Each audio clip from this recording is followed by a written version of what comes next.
All right. Look at this space. It's one of a little girl who needs our help.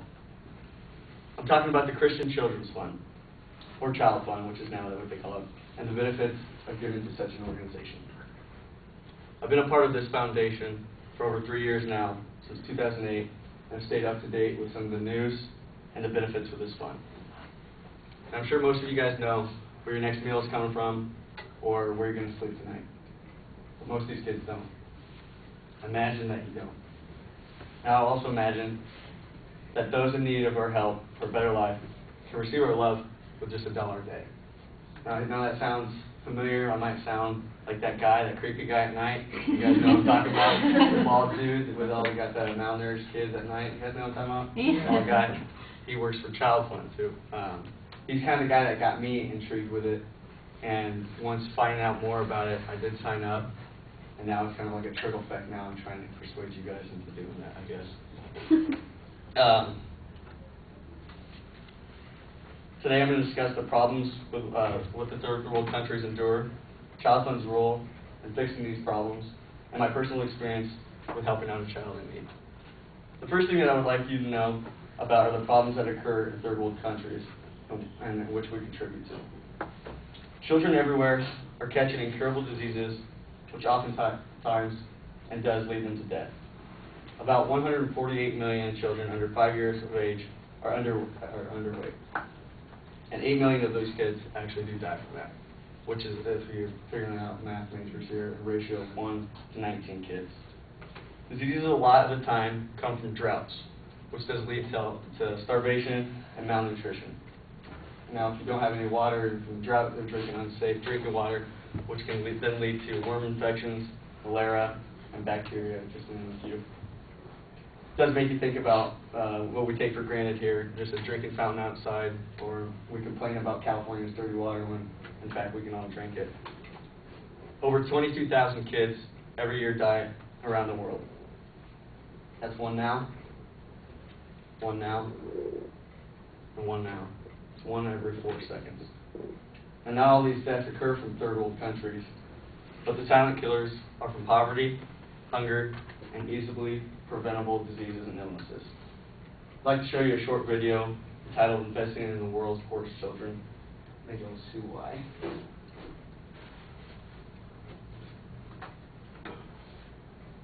"20,000 kids died yesterday, and will today, unnecessarily, and will tomorrow."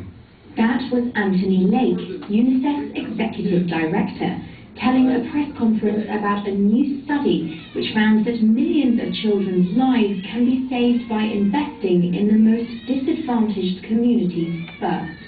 The study found that prioritizing the world's most vulnerable children in poorer countries with the highest infant mortality rates saved more lives per $1 million spent and successfully prevented about 60% more deaths of children under 5. With only 5 years left to achieve the Millennium Development Goals, Lake says UNICEF's priority is clear. If we focus on the most deprived and forgotten children, millions of them will survive. We'll go to school. We'll lead productive lives. Now you can see the kid's ribs popping out. You can see how malnourished he was. That's where Child Fund kind of comes in. Now that you've seen some of the third world countries and the problems that exist on a daily basis, let me show you what the CCF's role in making these places and people more desirable for everybody. Founded in 1938, Child Fund International is the largest nonprofit organization that provides assistance to deprived, vulnerable children. Child Fund serves 31 countries and enrolling about 15.2 million people, or million children, regardless of the race, creed, or gender. It's based solely on donations, so Child Fund provides basic medical care such as vaccinations and deworming. They also monitor the growth of children to ensure they receive proper nutrition to be healthy. They also teach on how to treat and store water properly and practice safe hygiene. Lastly, they do provide the additional food support to those in dire need, just like you see in the commercials. I've shown you the broad benefits of giving to the CCF. Now let me get a little bit more personal. Recognize her? outstanding girl. Her name's Carla. She's kind of grown up here. She's 7 now, and she's got a little bit of a smile now. That's good. She's the girl that I sponsor, actually. She lives in northeast Brazil. I sponsored her for almost 3 years now. She's the one that got assigned to me. She lives in a very poor and drought-stricken region. And you might want to think, how is she chosen for Christian Children's Fund? She's a very poor child. She lives in awful living conditions where she has a small home with rough cement floors, and actually the cement floor is what she sleeps on. She was only raised by her mother because her father abandoned her when she was a baby. Her mother, Rita, is a domestic servant who has trouble making ends meet. Rita's daily wage in the American dollar is around $1 per day. Having gotten several letters from Rita and Carla now, with the help of a translator, because they speak Portuguese, I've become very enlightened to their circumstance. Yet every letter stays very positive, and it seems that Carla doesn't even care about the finer things of life. She only cares about the love she gives off and she receives. They tell me how much God has blessed them because they have each other. Although they might think that I'm their sponsor and that I've become a blessing to them, that's not the case. It's the fact that Carla and Rita have made me realize just how lucky truly I am here, and for that I'm forever thankful. They truly are a blessing to me. Today I've informed you about the problems existing in third world countries, some solutions to these problems with the help of CCF, and my personal memoir to a child halfway across the world. I truly hope that this is just not another speech for Mr. Kirkham's public speaking class. Rather, it be something we can all take with us and do our own very part to making the world more enjoyable for others. And in Carla's words, she wrote to me here, it's not spelled right, but I made out what she's saying. When people like you exist, the world still has a chance to be better. Thank you for your sponsorship. And I hope you guys all find your Carla someday.